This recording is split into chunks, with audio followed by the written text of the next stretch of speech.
Director Wilson is just wrong as a person. Defending the cleaning lady, Mrs. Johnson, who had been doused with a bucket of water, I stood up to my arrogant boss and got demoted for it. You dare talk back to me, woman? That's why this is happening to you. Your career is over. Director Wilson sneered. But then, President Taylor came to my house, looking pale, begging. Please, come back immediately. I need you. In the president's office, bewildered and trying to grasp the situation, I was met by a surprising individual. My name is Megan. Having graduated high school, I started working this year as a new employee in a mid-sized company. I lost my parents in an accident when I was young and only had my grandparents. Even past the retirement age, they worked hard to let me finish high school. Megan, you're smart. You should go to college. My grandparents urged, but I didn't want to burden them further, so I chose to work instead. To lessen their load, I started living alone when I got the job. The work, filled with new challenges, was tough, but I was motivated to repay my grandparents for raising me. Luckily, my seniors were incredibly kind, always explaining things clearly.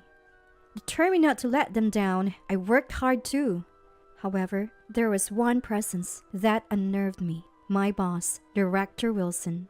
Arrogant and belligerent, he'd shout at the slightest displeasure. The seniors said he was the president's relative, protected by nepotism, unskilled but untouchable, feared for demoting disliked subordinates. Everyone endured his behavior.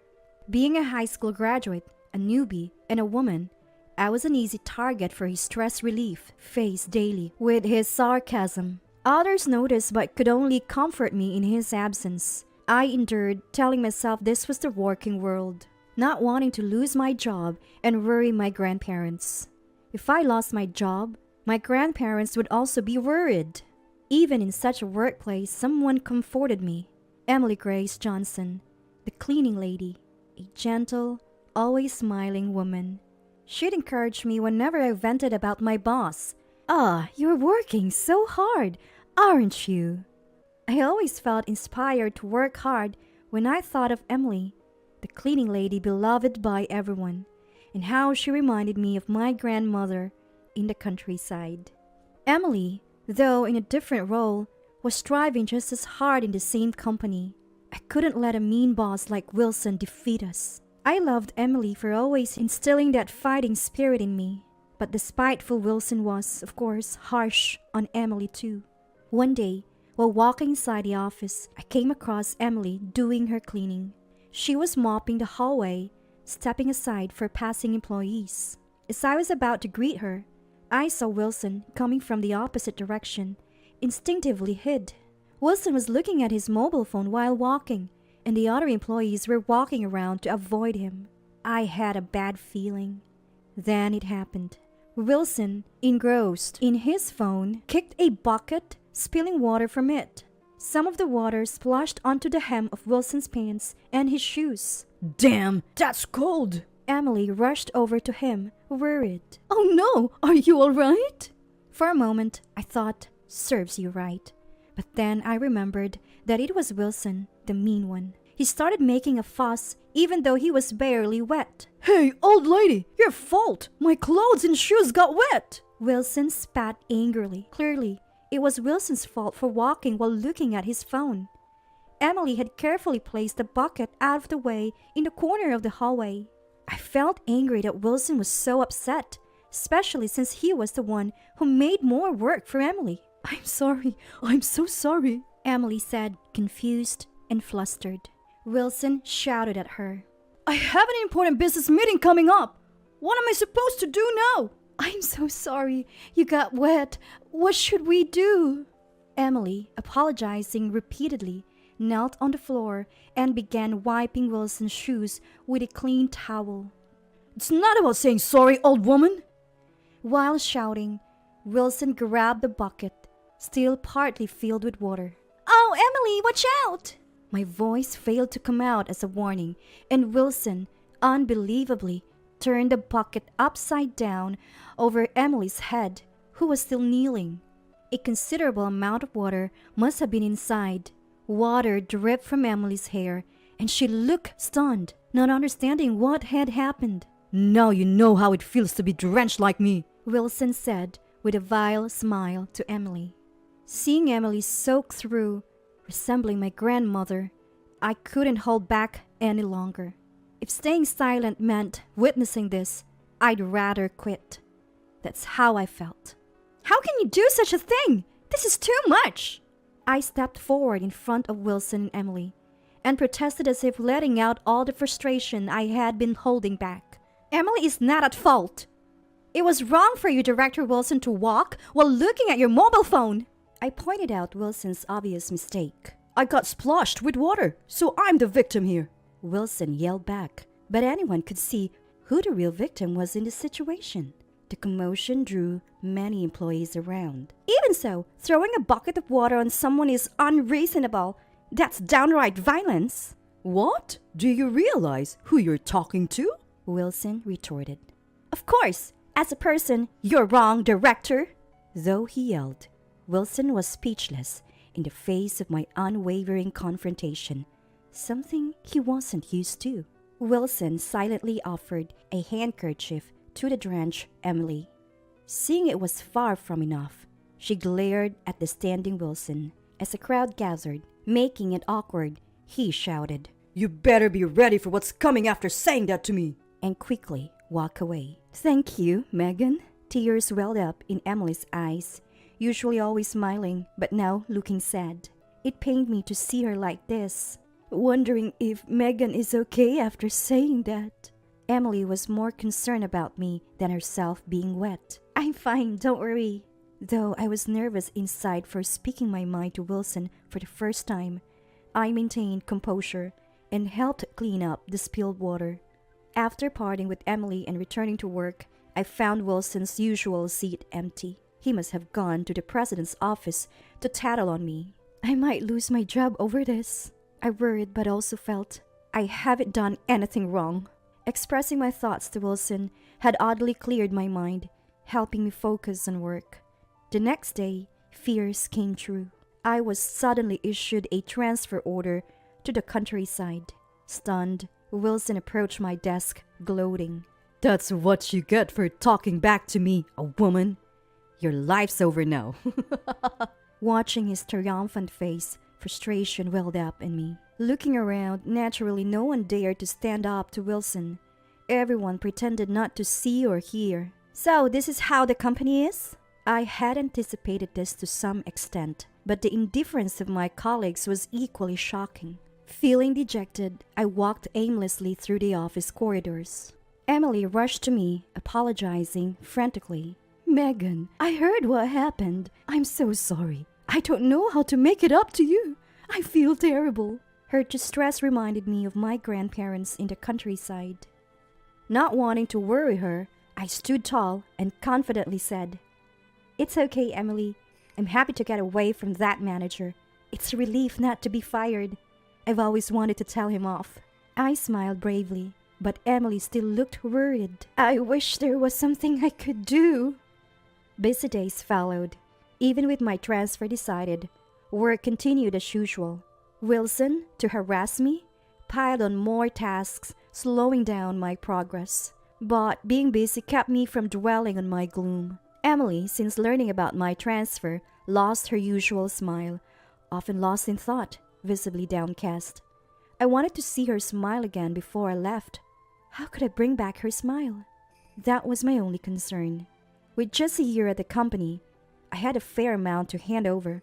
I finished all the transfer procedures the day before my move. As I was packing up, Wilson appeared. "I'm so happy I won't have to see your face from tomorrow. Poor thing. Spending your youth in some dull countryside. But do your best, though you'll probably just go back home soon." He taunted till the end. His words constricted my heart. I hadn't yet told my grandparents about my transfer. I won't see Grandma and Grandpa for a while, I thought, bowing out and leaving the company. The next morning, ready to depart from my new assignment, I opened my door to find a black luxury car parked outside. Startled by the car, like something out of a drama, a familiar yet unfamiliar man stepped out. Have I seen him before? Then it hit me. Looking closely, it was the company president. Why is the president here? Shocked, I froze in place. The president, with a pale face, seemed frantic. Please come back to the office right away. I beg you. He said this, bowing his head. Seeing the rarely seen company president bowing left me bewildered and unable to grasp the situation. Impatient, the president raised his head, urging, Just come with me. He pushed me into the car. Seated, the car started moving. While I couldn't understand what was happening, I thought, this seat is really comfortable. As I looked out the window, escaping reality, we arrived at the company. Still not understanding the situation, the president led me to his office. Entering the office, I saw a well-dressed man and an elegantly attired older woman sitting on the sofa. As I entered, they stood and approached me. That woman? Emily? To my surprise, the elegantly dressed woman in the president's office was Emily. She looked refined and beautiful, a stark contrast to her usual work clothes. Megan, sorry to startle you, Emily said with her usual smile. Confused by the gathering of these unfamiliar people, I was dumbstruck again. The president, upon entering, seemed apologetic towards the suited man, while Emily smiled at me. The well-dressed man changed the uneasy atmosphere. First, he said, offering me his business card. It bore the name of a major corporation, a key business partner influencing my company's fate. The name was Lucas Benjamin Johnson, with the title CEO. My mom always speaks highly of you. President Johnson greeted me, and I looked at Emily, who nodded with a smile. Then I realized Emily was Johnson's mother. Emily, who always loved cleaning, chose to work in cleaning so as not to rely entirely on her son, who is the president. It happened to be at the company where I work. For her, it was convenient to work while keeping an eye on her son's business partners. Emily knew of Wilson's bad reputation, but felt helpless and had been troubled for a long time. However, after I was transferred for defending her, she consulted her son to help me. Emily never used her position as the president's mother for work issues before, but this time she did, feeling a bit embarrassed as she explained. When I was splashed with water, I was really sad, but so happy Megan helped me, she said, holding my hands warmly, spreading a gentle feeling in my heart. President Johnson, watching us with a calm gaze, turned to our president with a stern look, saying, I cannot continue business with a company that transfers young employees for doing the right thing. We'll need to reevaluate our relationship. I'm terribly sorry. This will never happen again. I will ensure it. Our president, red-faced, desperately apologized. Hearing myself referred to as a young person who did the right thing made me happy. I believed I had done the right thing. Yet after being transferred and receiving no support from anyone, I started doubting if I was fit for the corporate world. But Johnson's words gave me confidence for the first time that I hadn't been wrong. Following these events, I was allowed to return to the company. But what made me happier than returning was hearing Wilson had been transferred to the countryside in my instead. A month has passed, and the one shirking Wilson, who had pushed work onto others, is now considered useless in the new location. Rumors are he might soon be fired. The once arrogant Wilson seems to have lost his spirit. As for Emily, she continues to clean with her usual smile. Everyone talks to her as before, but I know her true identity. Emily asked me to keep it a secret, so it remains between just the two of us. Good morning. Oh, good morning, Megan. You're looking cheerful today as well. This daily exchange gives me energy. And while other employees greet each other similarly, the president is the only one who makes a deep, almost 90-degree bow before heading to his office. Knowing why he does this makes me smile a bit, but the other employees, who don't know the reason, initially cared, but now nobody seems to mind.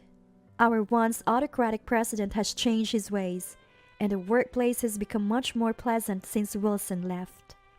Originally, Wilson was the cause of a negative atmosphere, but all the senior staff were kind and helpful, allowing them to work as they wished. A female department head who transferred from another division has been a positive influence. Unlike Wilson, who used to dump work on others. She willingly takes on unfinished tasks and checks if anyone needs help. It's become a friendly and more female-friendly workplace, making everyone more enthusiastic than ever.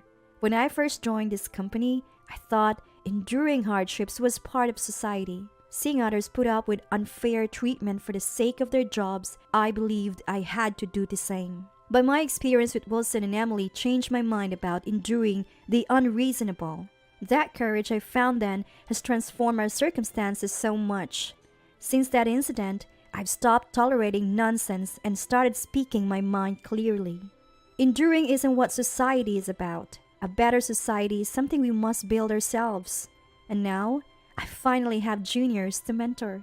Teaching others is a great learning experience. Since then, my days have been filled with motivation and have started to shine. Alright, with my next paycheck, I'll take my grandparents on a trip. I can now proudly meet them. I feel thrilled at the thought of showing my grandparents how much I've grown.